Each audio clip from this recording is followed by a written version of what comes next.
Good morning. We are extremely pleased that you are here. It is good to come together for the purpose of co-creating. Do you agree? Yes. Co-creating at its best, yes.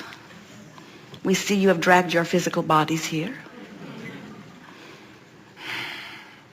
Are you aware that you cannot separate yourself from the source energy part of you? Are you aware you can pinch yourself off pretty good from it? Are you aware that the better you feel, the more source is flowing through you? You like seeing the world through the eyes of source?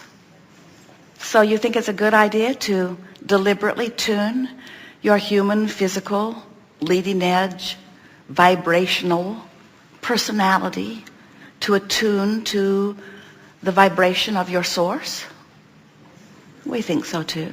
Do you know that when you do, you are in vibrational alignment with what can best in human terms be described as love, security, well-being, clarity? In other words, when you take the time to tune yourself to who you really are, you feel really good. Do you sometimes wonder, since you come forth from that vibration, that place of non-resistance, do you sometimes wonder, why would I do that? Why would I leave pure positive energy? Why would I leave a feeling, a knowing of love and security and well-being? Why would I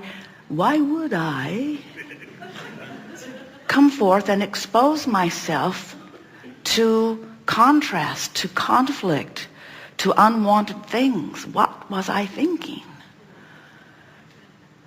And we say, you were thinking, I as source energy will bring a part of myself into an environment where there is enough variety that I, leading edge, that's the key, leading edge, new time, new place, new environment, new exposure, new experience, new variety, new co-creating, new combinations, I will come to new conclusions. And we really want to bring you around to the understanding that that is what we, eternal beings that we are, all want. We want the best environment in which to choose beyond what is. And do you get why that matters? When you are thinking about eternity, don't you want new stimulation that provides the basis of the new choices? Don't you? Of course you do. Now, you wouldn't maybe want the new choices if you don't have the ability to focus upon the best of them. We can see how if you were to get oriented into the what's wrong with life attitude, that you might not be enjoying the contrast so much. It would be like believing that you were assigned to a buffet where you could only pick things to eat that you didn't like. And we think that's the way that some of you are approaching or feeling about this variety in this physical environment as you complain, why are there wars? Why are there hungry? Why are there sick? Why are there disagreements? Why are there disagreeable? Why is there so much that does not please me? And we say, think of it as a buffet and just be a better selective sifter. And you say, well, I don't even think that the bad stuff should exist. And we say, but when you go to a buffet, you don't agree on what's wanted and not wanted there. Who would get to choose? How would you like that guy over there? Look what's on his plate. Would you like him to choose for all of you? You say, no, not really. Mostly what he's got I don't want. Well, how about that person over there? Do you want that person to choose for everyone? No, don't like his plate either. Well, what do you want? I want to put my own plate together, you say. I want to do the choosing. And we say, so isn't that the way it is? And it really is the way it is, but there are a lot of people choosing that don't know how they're choosing. It's like they have invisible arms out there scooping up stuff and putting it on their plate, and then they deny, I didn't put that there, I didn't put that there. I would never have put that there. I don't like that. I don't like that at all. Somebody else must have put that on my plate. I think my mother put that there. I think the government put it there. The government put that on my plate. It was karma. Karma put that on my plate. And we say, nobody puts anything on your plate. You put it all on your plate. And you say, no, I swear I did not. I would not put that on my plate. I would not. I don't like that at all. I would not have put it on my plate. I think about every day how I don't want that on my plate. It's the thing that my mother said, don't put that on your plate. Don't ever put that on your plate. I had that on my plate and it was horrible, so watch out. Don't put that on your plate. She told me and I swore I would not put it on my plate, and I teach my children every day, don't put that on your plate. So I didn't put it on my plate. How did it get on my plate? And we say you're starting to get the idea as you begin to understand about law of attraction that when you give your attention to wanted or unwanted, you put it on your plate. When you give your attention to it, you activate the vibration of it within you. And when you do that, you put it on your plate. Eventually, not immediately. You have warning signs that let you know it's on its way to your plate. First, it just feels annoying. Later on, it feels stronger and stronger. First, it's just an emotional response. It's coming, but you say, oh, it's not that bad. I'm used to this feeling. I'm used to this feeling of overwhelmment. I'm used to this feeling of frustration. I'm used to this feeling of anger and hatred and revenge. I'm used to these feelings. I'm used to them because they come up often. So these feelings don't mean anything to me. And we say, yes, they do. They mean something unwanted's on its way to your plate. You say, well, I don't worry about feelings. I don't worry about feelings. I've learned to be brave. I've learned to be tough. I've learned to overcome my feelings. I ignore my feelings. Oh, it's on my plate. It's on my plate. Now, I don't want to ignore it, but now it's on my plate. Well, you can still not eat it. Well, it's getting on my other stuff.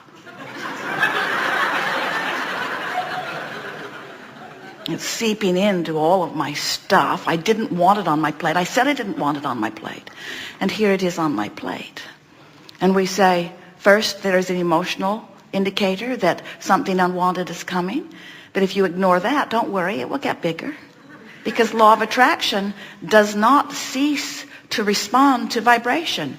If a vibration is being emanated, law of attraction is responding to it. So then, once there is emotional indication, then there is the sensation indication. In other words, it starts touching you in ways that are more apparent. And eventually, you'll have a full-blown manifestation of this thing you swore you did not want and that you would never do. And there it is, full bloom in your life experience. And then you say, we don't think this idea of contrasting life is a good one. And we say, yes, it is. Don't forget, you have been putting good things on your plate too. You really do want to choose. You just want to be better choosers. And you want to know how it is you're choosing. You're not choosing with your words. People say, I never said that, not one time ever. Never one time did that cross my lips. I never said, I don't want this particular kind of cancer. I don't want this particular kind of relationship. I never used those words. I never said it. And we want you to know, you don't have to put it in words because you're not putting things on your plate by the use of your words. You are not activating the vibration with your words. Your words are a reflection of the vibration you've already got activated. But you're offering the vibration through the way you feel. And the way you feel, you're offering the vibration through the thoughts you think. And the way you feel is the indication of the vibration you're offering. You're offering the vibration with your thought. You're mulling it over in your mind. And yes, often you have conversation once you start joining those online chat groups. You're giving verbalization to the things that you don't want. But when you do that, you activate the vibration. And so really what we want to talk about today is the chronic activation of vibration.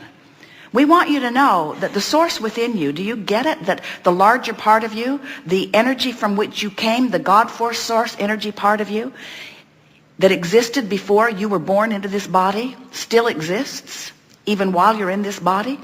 That's why we call it source. It's the source. It's the headwaters. It's the source of that which you are.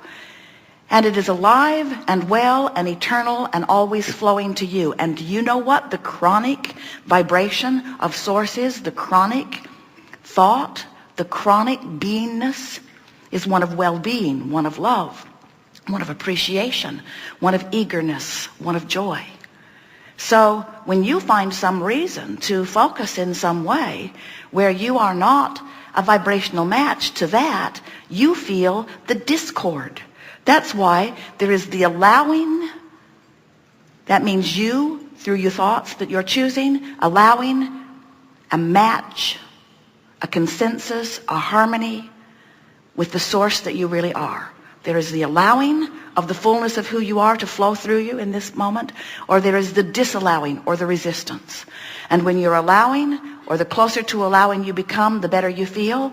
And there's resistance, and the closer to resistance or the further from allowing you become, you feel worse. It's just that simple. Kate is 6. She plays a game with Jerry and Esther occasionally where she hides something in the room, and then she guides them to find it. She says, you're getting warmer, you're getting warmer, you're getting warmer, you're getting colder, you're getting colder. And Jerry and Esther find it every single time because Kate knows where it is. She knows where it is, and she gives good clues. And that's what the source within you is doing. The source within you knows what you want, knows who you have become, and gives perfect clues. But if you're clueless, if you've become someone who endures negative emotion, who puts up with it because it's normal, who's been ornery or disappointed, who's in that sort of crabby, irritating mode, if that's who you normally are, then another bout of it in response to what you're thinking right now, you just might not be that sensitive to.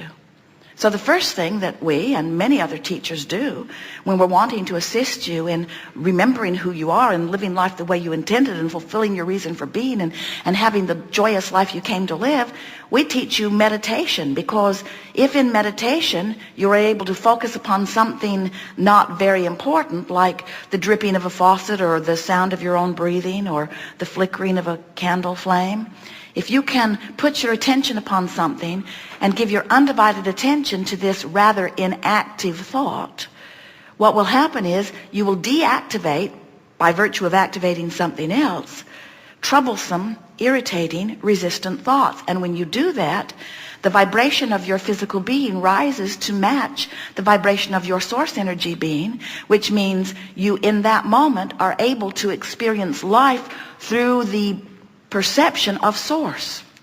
When you become one with source and you become familiar enough with what that feels like, now source lives and breathes and flows and loves through you all day, every day. And then you are the uplifter that you are born to be.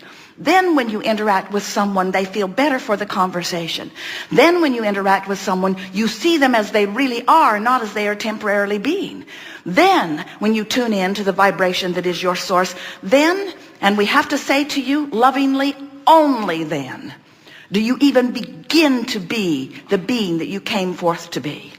You just cannot run around in your ornery, irritated, overwhelmed persona and be who you came forth to be. You must, if you are to fulfill your reason for being, you must tune yourself to the vibration of your source.